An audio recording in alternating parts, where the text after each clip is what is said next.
everybody, it's Mrs. Kirkner here. Here is your story for Thursday. If you guys tuned in yesterday, you know that we read about how Rocket, the dog, learned to write a story. And I also introduced you guys to my dog, Trooper. Trooper's not with me tonight though, but he'll be back. So tonight, I'm going to kind of continue on with the whole writing thing.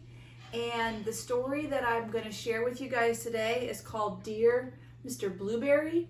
And this is about letter writing.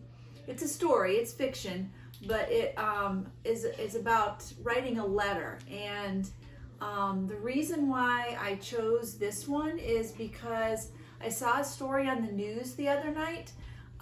You know, we have the, while we're all quarantined and everything with the coronavirus. Well, there was a story on the news about these people that are living in nursing homes and assisted living facilities that their loved ones cannot come in to see them because the people that live in these homes are older and they're more susceptible to the virus. So they're not able to see, have visitors. So what the story was that people were writing letters to these people in the nursing homes. So when I was going through my books and I saw this one, Dear Mr. Blueberry, it made me think that you probably have people in your family that you are not able to see, whether it's a grandparent or it's a neighbor or somebody that just lives far away and you can't see them right now, or even a friend that you can't go to their house to see. So that maybe by writing them a letter, you're able to let them know that you're thinking about them and that, you know, you wish that you could actually see them in person. So that was kind of my inspiration. We talked about inspiration yesterday as far as behind writing a story. So this is the inspiration behind today's book. And we'll talk a little bit more about that letter writing when we're finished. All right, so this one is called Dear Mr. Blueberry, and it's by Simon James.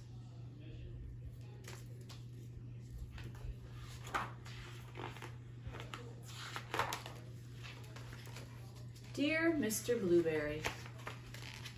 Dear Mr. Blueberry, I love whales very much, and I think I saw one in my pond today. Please send me some information on whales, as I think he might be hurt. Love, Emily. And Emily's really about the only character that we're going to hear about in this story, unless you want to count the whale that she sees out here in her pond. Dear Emily, here are some details about whales. I don't think you'll find it was a whale that you saw because whales don't live in ponds, but they live in salt water. Yours sincerely, your teacher, Mr. Blueberry. And that's about the only contact we're going to have with Mr. Blueberry is through his letters.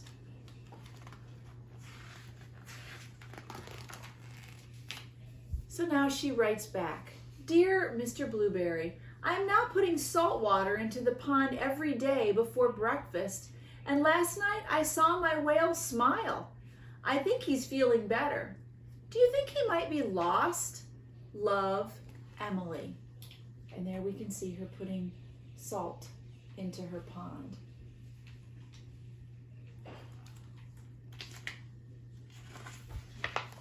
And of course, Mr. Blueberry needs to respond. And he says, Dear Emily, please don't put any more salt in the pond. I'm sure your parents won't be pleased.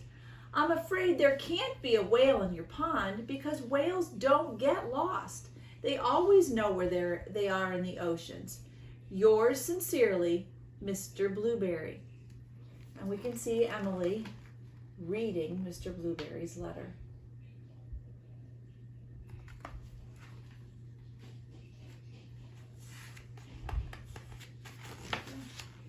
Dear Mr. Blueberry, tonight I'm very happy because I saw my whale jump up and spurt out lots of water. He looked blue. Does that mean he might be a blue whale? Love, Emily. P.S. What can I feed him with? And here we can see her whale jumping up and we can see the waters coming out of his spout. So she left him asking a question. What can I feed him?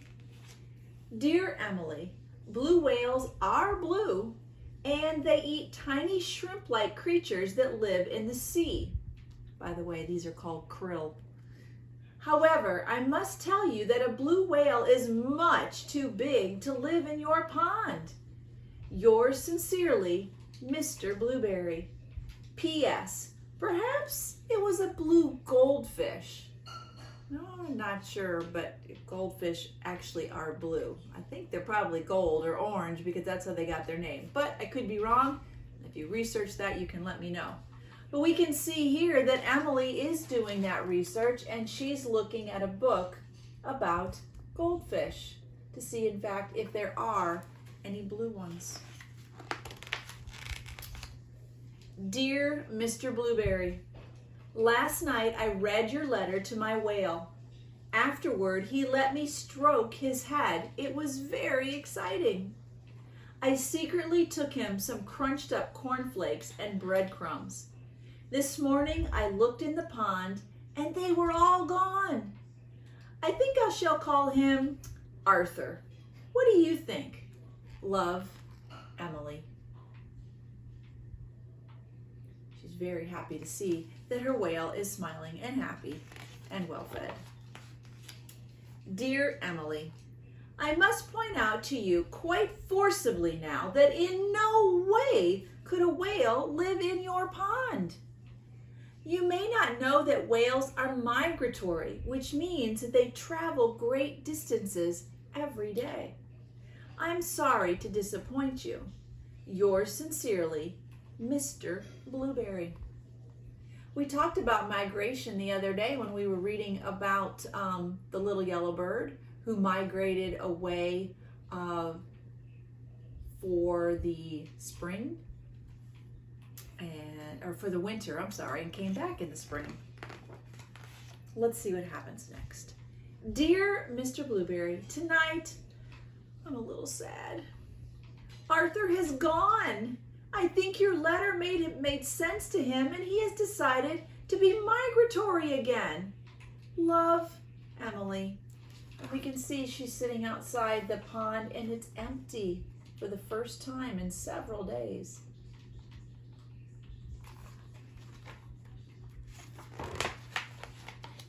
Dear Emily, please don't be too sad. It really was impossible for a whale to live in your pond. Perhaps when you are older, you would like to sail the ocean studying and protecting whales.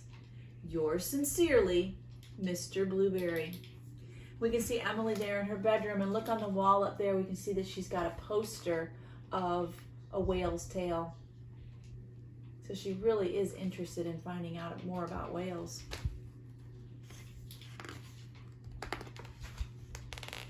Dear Mr. Blueberry, it's been the happiest day. I went to the beach and you'll never guess, but I saw Arthur.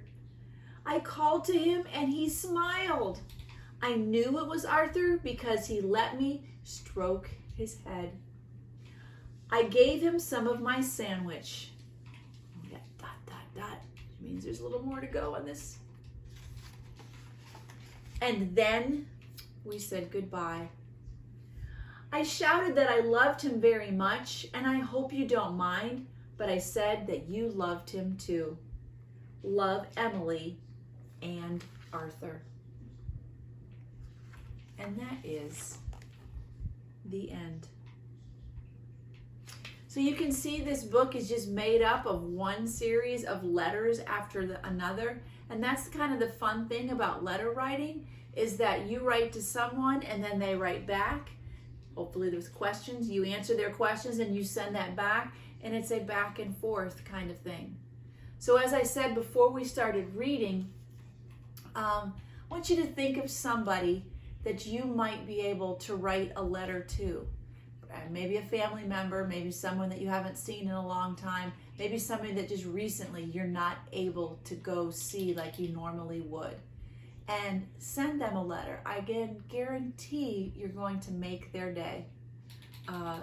and put a smile on their face. All right, so what I came up with you guys for today to go along with our story, as you know, we read Dear Mr. Blueberry. It was by Simon James. When I went on Mayan and I searched letter writing, and I found another Katie Woo book. I had shared several Katie Woo books with you yesterday that had to do with writing, story writing. This one is about writing a letter, so it's called Katie Woo, Sincerely, Katie. So just like Mr. Blueberry signed off on his letters, Sincerely Yours, Katie is signing off on hers as well.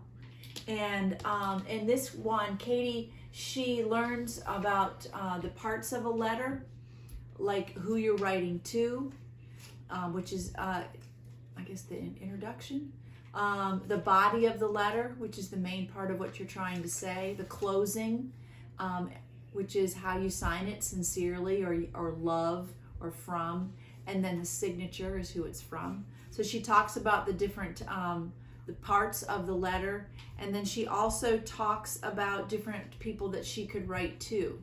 In her book, she wrote a letter to a class guest who came to visit her classroom. She wrote to the bus driver. She wrote to her grandmother, and she wrote to a friend, and she also received a get well letter. All right, the other book on Mayan that had to do with letter writing is called I Can Write Letters and Emails. This one, again, goes over different parts of a letter, but it also talks to you about writing emails, since a lot of times people do their writing electronically as opposed to writing it on a piece of paper. So you can look up either one of those books, and all you have to do is search letter writing, and those two will come up. But because we also read about whales, I searched whales, and there were 15 different books about whales. And then I searched migration, and there were 2 about additional ones about migration that included whales. 1 or 2 of the other ones were in the whale category, so you don't have to look up both. But if you can look up either one of those, and you can find a little bit more about how whales migrate and travel around the globe looking for food. And then I went on to YouTube and I searched whales for kids and found several different things. On that one, there was one about humpback whales, but there were 2 specifically about the blue whale that we read just now, which is Blue Whales 101 and Blue Whales, which was part of the Amazing Animals series. And then I also found one just called Whales, a learning video for kids, and then an animated one, which was fun facts about whales for kids. So if, make sure I'm zoomed in here.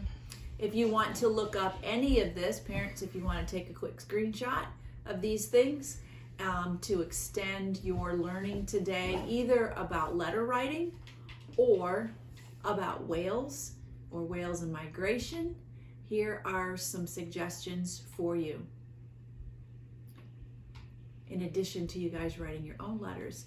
So now today, in closing, I have a letter for you. And it says, Dear Chiaramonte Lions, hi, how are you doing? I miss you all very much. I hope you're enjoying listening to my stories. I also hope you are reading books on Mayan. I'll be back again tomorrow. Love, Mrs. Kirkner. Good night, everybody, or goodbye, I should say. Have a good day, since you will be seeing this sometime tomorrow. So enjoy your Thursday, and I will be back with another story on Friday. Thank you. Bye. Oopsie.